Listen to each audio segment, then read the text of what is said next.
உங்களுக்கு தெரபி தேவையில்லை என்று யாராவது உங்கள் முகத்திற்கு நேராகச் சொன்னால் நீங்கள் என்ன நினைப்பீர்கள்? ஆம், நீங்கள் சரியாகத்தான் கேட்கிறீர்கள். இன்று சமூகம் உங்களுக்கு கற்றுக் கொடுப்பது என்ன தெரியுமா?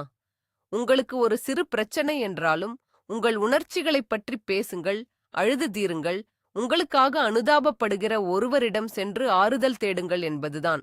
ஆனால் இது ஒரு மிகப்பெரிய பொய். இது உங்களை மேலும் பலவீனப்படுத்துகிறது. உண்மையான வலிமை என்பது உங்கள் பிரச்சனைகளைப் பற்றி புலம்புவதில் இல்லை. மாறாக, அந்த பிரச்சனைகள் உங்களை எப்படி பாதிக்கின்றன என்பதை நீங்கள் தீர்மானிப்பதில்தான் இருக்கிறது. இந்த உலகத்தில் உள்ள மிகச் சில ஆண்களுக்கு மட்டுமே ஒரு ரகசியம் தெரியும். அவர்கள் தங்கள் மனதை ஒரு கோட்டையாக மாற்றியுள்ளனர். அவர்கள் உணர்ச்சிகளால் ஆளப்படுவதில்லை, மாறாக உணர்ச்சிகளை ஆள்கிறார்கள். இன்று நீங்கள் கேட்கப் போகும் உண்மைகள் உங்களுக்கு சற்று கடினமானதாக இருக்கலாம். ஆனால் இது சாதாரண மக்களுக்கானது அல்ல. நீங்கள் அசாதாரணமான ஒருவராக மாற விரும்பினால், உங்கள் வாழ்க்கையின் கட்டுப்பாட்டை உங்கள் கைகளில் எடுக்க விரும்பினால், இதை முழுமையாக கேளுங்கள்.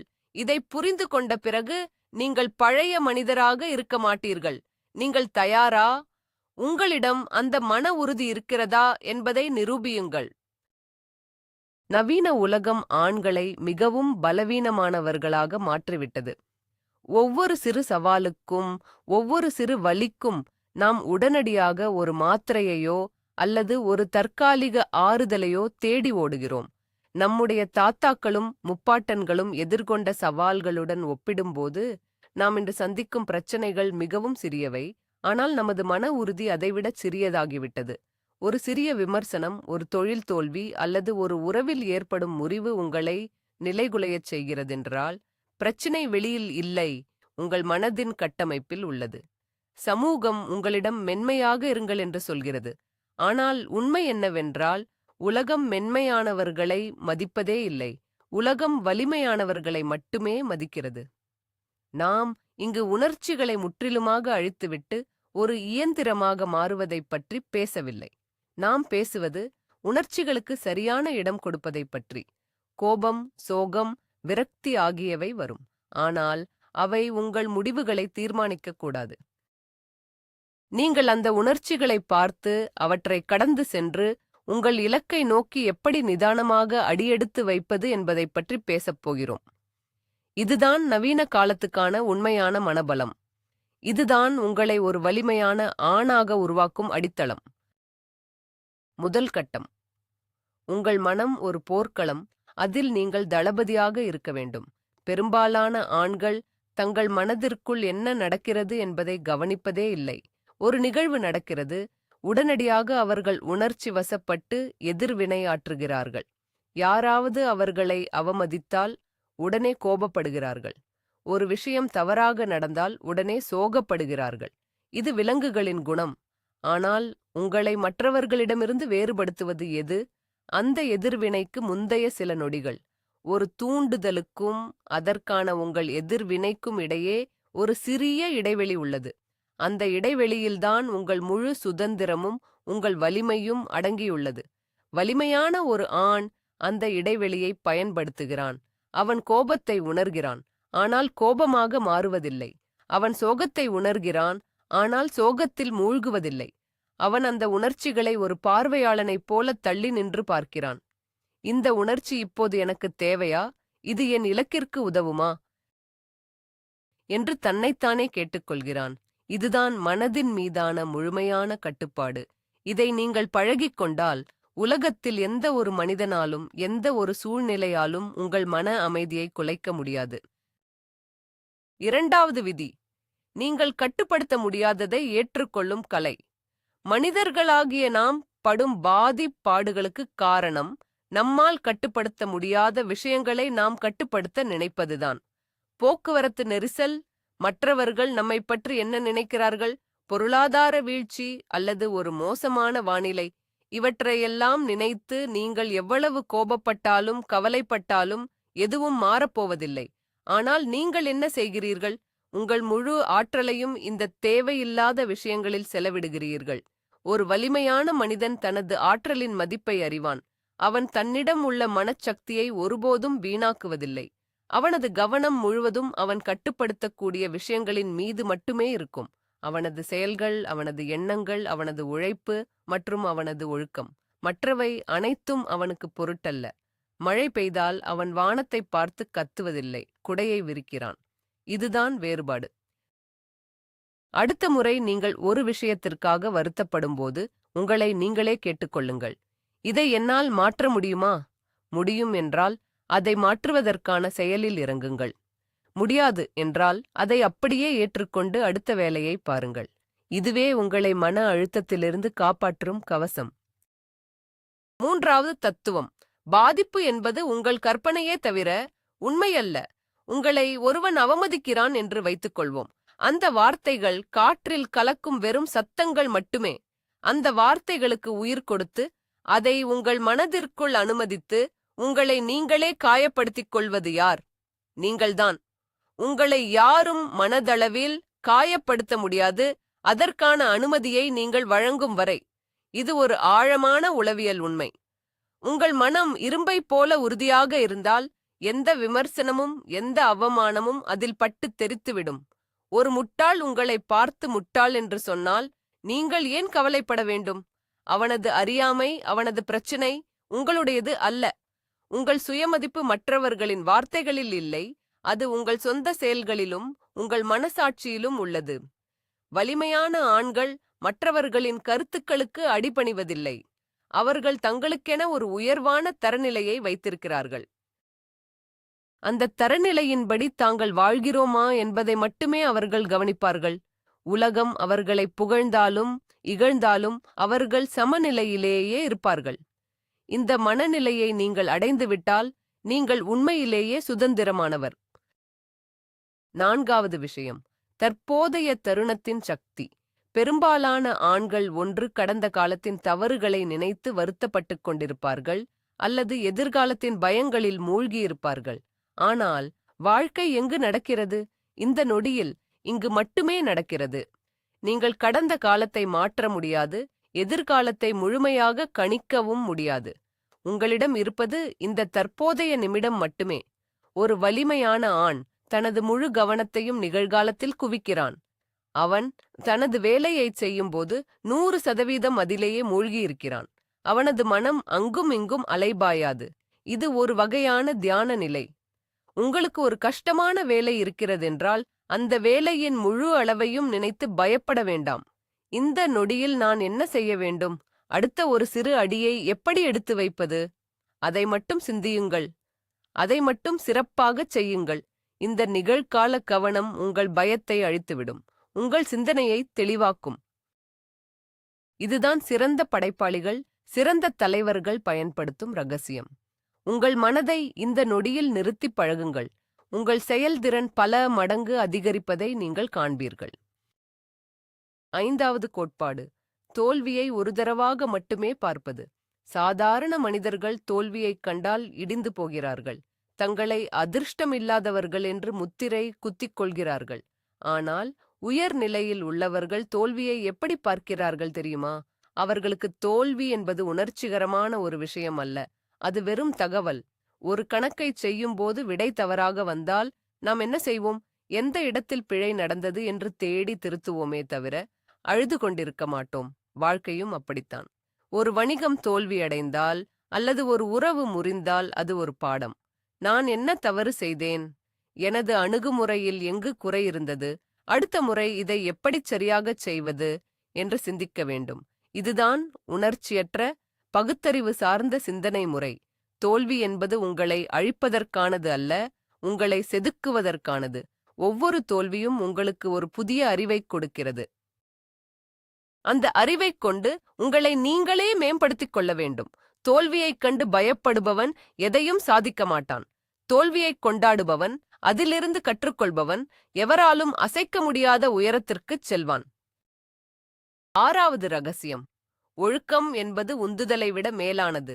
இன்று இணையம் முழுவதும் உந்துதல் வீடியோக்கள் நிரம்பியுள்ளன. உங்களை உற்சாகப்படுத்த யாராவது ஒருவரின் உரை தேவைப்படுகிறது.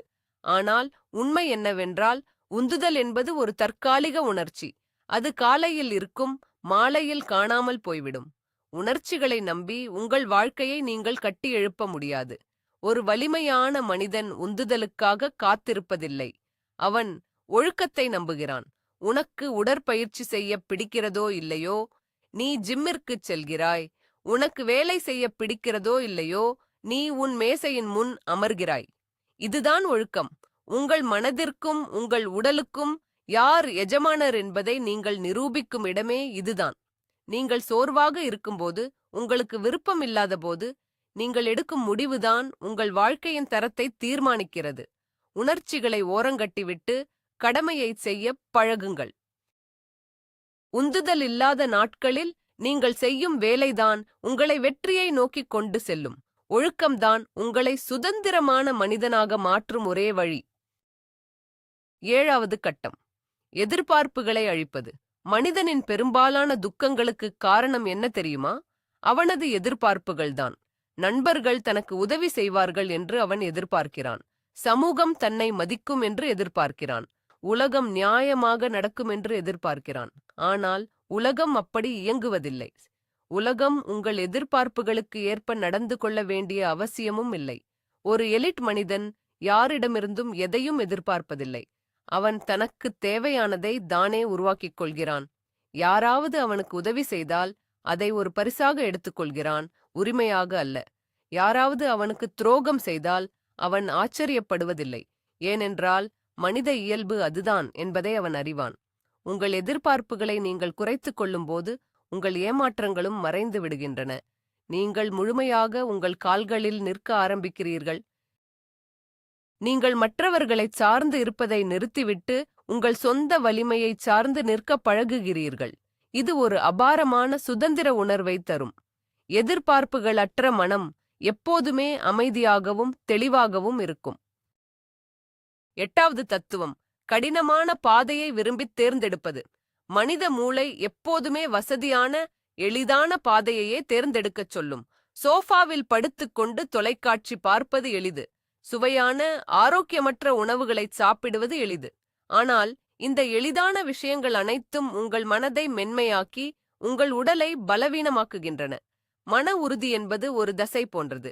அதை நீங்கள் கடினமான சூழ்நிலைகளுக்கு உட்படுத்தினால்தான் அது வளரும்.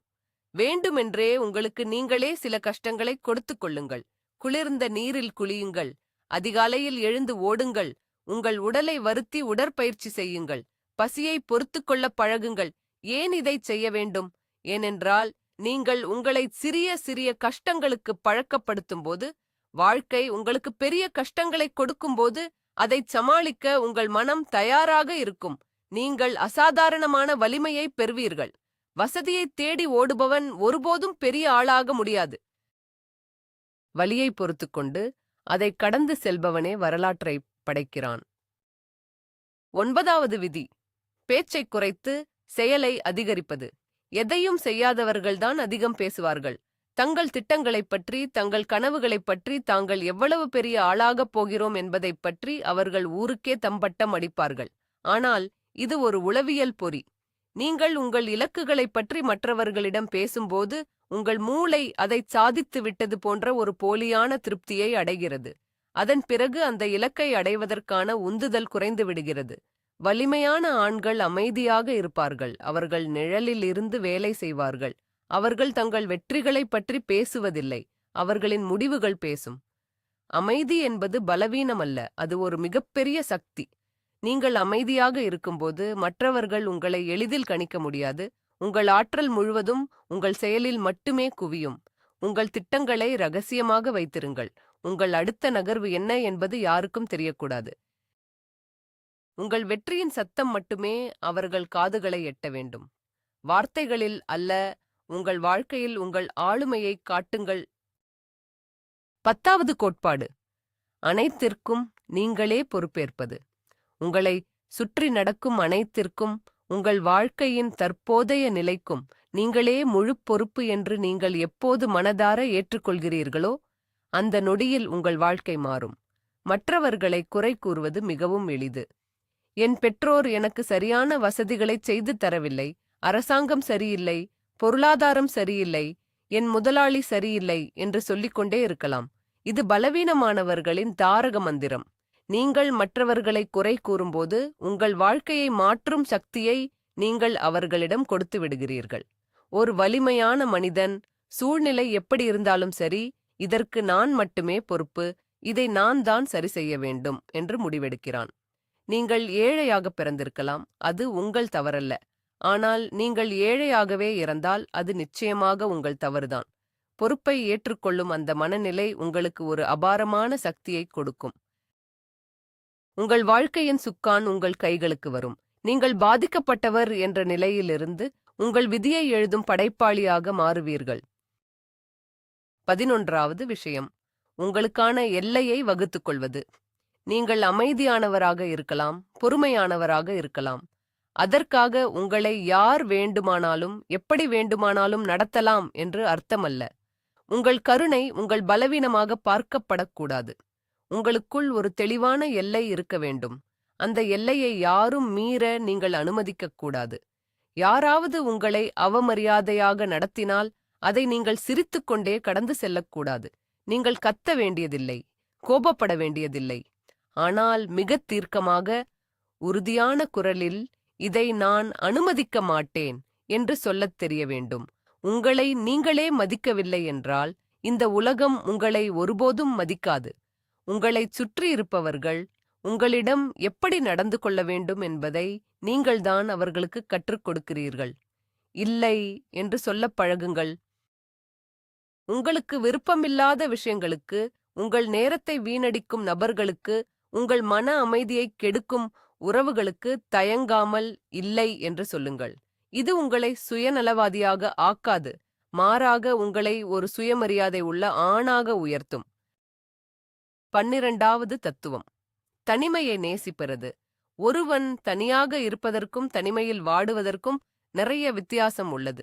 பலவீனமான ஆண்களால் தனிமையில் ஒரு நிமிடம் கூட இருக்க முடியாது. அவர்களுக்கு எப்போதுமே யாராவது தேவைப்படுவார்கள். சமூக ஊடகங்கள், நண்பர்கள் அல்லது ஏதாவது ஒரு பொழுதுபோக்கு அவர்களின் கவனத்தை ஆக்கிரமித்துக் கொண்டே இருக்க வேண்டும். ஏனென்றால் அவர்கள் தனியாக இருக்கும்போது அவர்களின் சொந்த எண்ணங்களைக் கண்டு அவர்கள் பயப்படுகிறார்கள். ஆனால் ஒரு வலிமையான ஆணின் மிகப்பெரிய ஆயுதம் அவனது தனிமைதான். தனிமையில்தான் ஒருவன் தன்னைத்தானே முழுமையாக அறிந்து கொள்ள முடியும். தனது பலம் என்ன, பலவீனம் என்ன என்பதை அவன் தனிமையில்தான் பகுப்பாய்வு செய்கிறான். தனிமை என்பது உங்கள் மனதைச் சுத்தப்படுத்தும் ஒரு வடிகட்டி. உங்களுக்கு தனியாக நேரம் செலவழிக்கத் தெரிந்தால் நீங்கள் மற்றவர்களைச் சார்ந்து இருக்க வேண்டிய அவசியமே இல்லை. உங்கள் மகிழ்ச்சிக்கு நீங்கள் மட்டுமே பொறுப்பு என்ற நிலை வரும்போது எந்த மனிதராலும் உங்களுக்கு வலியை தர முடியாது. தனிமையைக் கொண்டாடுங்கள். அது உங்கள் உள்மனதோடு நீங்கள் பேசும் ஒரு பொன்னான நேரம். 13வது கட்டம், மரணத்தின் இருப்பை உணர்தல். இது சற்று இருண்டதாகத் தோன்றலாம், ஆனால் இதுதான் மிக உயர்ந்த விழிப்புணர்வு நிலை. உங்கள் வாழ்க்கை ஒரு நாள் முடிவடையப் போகிறது என்பதை நீங்கள் எப்போதுமே நினைவில் வைத்திருக்க வேண்டும். நாம் அனைவரும் எதையோ தேடி ஓடிக்கொண்டிருக்கிறோம், என்றென்றும் வாழப்போவதைப் போல செயல்படுகிறோம். ஆனால் ஒரு சிறிய விபத்து அல்லது ஒரு நோய் உங்கள் வாழ்க்கையை ஒரு நொடியில் முடித்துவிடலாம். இதை உணர்வது உங்களை பயமுறுத்துவதற்காக அல்ல, உங்களை விழிப்படையச் செய்வதற்காக. இன்று நீங்கள் கோபப்படும் விஷயங்கள் நாளை நீங்கள் இறக்கப் போகிறீர்கள் என்றால் உங்களுக்கு பெரிதாகத் தோன்றுமா? அந்த சிறிய ஈகோ, அந்த பதவி ஆசை, அந்த பகட்டு, இவை அனைத்தும் மரணத்தின் முன் ஒன்றுமில்லாமல் போய்விடும். உங்கள் மரணத்தை நீங்கள் உணரும்போது உங்கள் முன்னுரிமைகள் தெளிவாகின்றன. எது உண்மையிலேயே முக்கியம் என்பது உங்களுக்கு புரிகிறது. நீங்கள் உங்கள் நேரத்தை வீணடிப்பதை நிறுத்துகிறீர்கள். நீங்கள் நேசிக்கும் மனிதர்களிடம் அன்பாக இருக்கிறீர்கள். அர்த்தமுள்ள காரியங்களைச் செய்கிறீர்கள். மரணத்தைப் பற்றிய சிந்தனைதான் வாழ்க்கையை முழுமையாக வாழச் செய்வதற்கான சிறந்த கருவி. 14வது ரகசியம், உங்கள் கவனமே உங்களின் மிகப்பெரிய செல்வம். இந்த நவீன உலகில் அனைவரும் உங்கள் கவனத்தை திருடவே போட்டி போடுகிறார்கள். விளம்பரங்கள், செய்திகள், சமூக ஊடகங்கள் என அனைத்தும் உங்கள் கவனத்தை ஈர்க்கத் துடிக்கின்றன. உங்கள் கவனத்தை எங்கு செலுத்துகிறீர்களோ அங்குதான் உங்கள் ஆற்றல் பாய்கிறது. நீங்கள் தினமும் ஊழல் செய்திகள், எதிர்மறையான விஷயங்கள் மற்றும் மற்றவர்களின் ஆடம்பர வாழ்க்கையை பார்த்து உங்கள் கவனத்தை செலவழித்தால் உங்கள் மனமும் அதே குப்பைகளால் நிறையும். ஒரு வலிமையான மனிதன் தனது கவனத்தை ஒரு லேசர் கதிரை போல கூர்மையாக வைத்திருக்கிறான். அவன் தனது இலக்கு, தனது வேலை, தனது குடும்பம், தனது ஆரோக்கியம் ஆகியவற்றுக்கு மட்டுமே தனது கவனத்தை அளிக்கிறான். தேவையில்லாத விவாதங்களில் அவன் ஈடுபடுவதில்லை. இணையத்தில் நடக்கும் சண்டைகளில் அவனுக்கு அக்கறை இல்லை. உங்களின் கவனத்தை நீங்கள் பாதுகாக்கும்போது உங்கள் மூளை மிகத் தெளிவாகச் செயல்படும். உங்கள் நேரமும் சக்தியும் ஆக்கப்பூர்வமான வழிகளில் மட்டுமே பயன்படும். உங்கள் கவனத்தை யார் கையில் கொடுக்கிறீர்கள் என்பதில் மிக கவனமாக இருங்கள். 15வது விதி: மகிழ்ச்சியை தேடுவதை நிறுத்துங்கள். இது கேட்பதற்கு விசித்திரமாக இருக்கலாம், ஆனால் மனிதர்கள் மகிழ்ச்சியை தேடி ஓடும்போதுதான் அதிகம் துன்பப்படுகிறார்கள். மகிழ்ச்சி என்பது ஒரு இலக்கு அல்ல, அது ஒரு தற்காலிக மனநிலை. நீங்கள் ஒரு கார் வாங்கினால் மகிழ்ச்சியாக இருப்பீர்கள் என்று நினைக்கிறீர்கள். அதை வாங்கிய சில நாட்களில் அந்த மகிழ்ச்சி மறைந்துவிடும். பிறகு வேறொன்றை தேடுவீர்கள். இது ஒரு முடிவில்லாத ஓட்டம். ஒரு எலிட் ஆண் மகிழ்ச்சியை தேடுவதில்லை, அவன் வாழ்க்கையின் அர்த்தத்தை தேடுகிறான். தனது கடமைகளைச் சரியாகச் செய்வதில், ஒரு நோக்கத்திற்காக உழைப்பதில், தனது குடும்பத்தை காப்பாற்றுவதில் அவன் ஒரு ஆழமான திருப்தியை காண்கிறான். இந்த திருப்திதான் உண்மையான மன அமைதியை தரும். வாழ்க்கையில் துன்பங்கள் வரதான் செய்யும். வலிகள் தவிர்க்க முடியாதவை. ஆனால் நீங்கள் ஒரு அர்த்தமுள்ள வாழ்க்கையை வாழ்ந்தால் அந்த வலிகளையும் நீங்கள் பெருமையோடு தாங்கிக் கொள்வீர்கள். மகிழ்ச்சி என்ற மாயையை துரத்துவதை நிறுத்திவிட்டு ஒரு பொறுப்பான, கடினமான, ஆனால் அர்த்தமுள்ள வாழ்க்கையை வாழத் தொடங்குங்கள். 16வது கோட்பாடு: பழிவாங்கும் குணத்தை கைவிடுவது. உங்களுக்கு ஒருவன் மிகப்பெரிய துரோகம் செய்துவிட்டான். அவனை பழிவாங்க வேண்டும் என்று உங்கள் ரத்தம் துடிக்கிறது. ஆனால் சற்று பொறுங்கள். நீங்கள் அவனை பழிவாங்க நினைக்கும் ஒவ்வொரு நொடியும் நீங்களே உங்கள் மனதை விஷமாக்கிக் கொண்டிருக்கிறீர்கள். கோபம் உங்களைத்தான் முதலில் எரிக்கும். ஒருவனை பழிவாங்குவதற்கான மிகச்சிறந்த வழி என்ன தெரியுமா? அவனுடைய வாழ்க்கையிலிருந்து நீங்கள் முற்றிலும் விலகி உங்களை நீங்களே மாபெரும் வெற்றியாளராக உயர்த்திக் கொள்வதுதான். அவன் செய்த செயலை அவனுக்கே திருப்பிக் கொடுக்க நீங்கள் முயன்றால் உங்களுக்கும் அவனுக்கும் எந்த வித்தியாசமும் இல்லாமல் போய்விடும். உயர்ந்த நிலையில் வாழ்பவர்கள் பழிவாங்கும் செயல்களில் நேரத்தை வீணடிப்பதில்லை. அவர்கள் அந்த நபரை தங்கள் மனதிலிருந்தும் வாழ்க்கையிலிருந்தும் ஒரு இறந்தவரைப் போல நீக்கிவிடுகிறார்கள். அவர்கள் முழு கவனமும் தங்களை வளர்த்துக் கொள்வதிலேயே இருக்கும். உங்கள் பிரம்மாண்டமான வெற்றிதான் அவர்களுக்கு கிடைக்கும் மிகப்பெரிய தண்டனையாக இருக்க வேண்டும். உங்கள் அமைதிதான் அவர்களை அழிக்கும் ஆயுதம். 17வது கட்டம்: நேர்மையின் முரட்டுத்தனம்.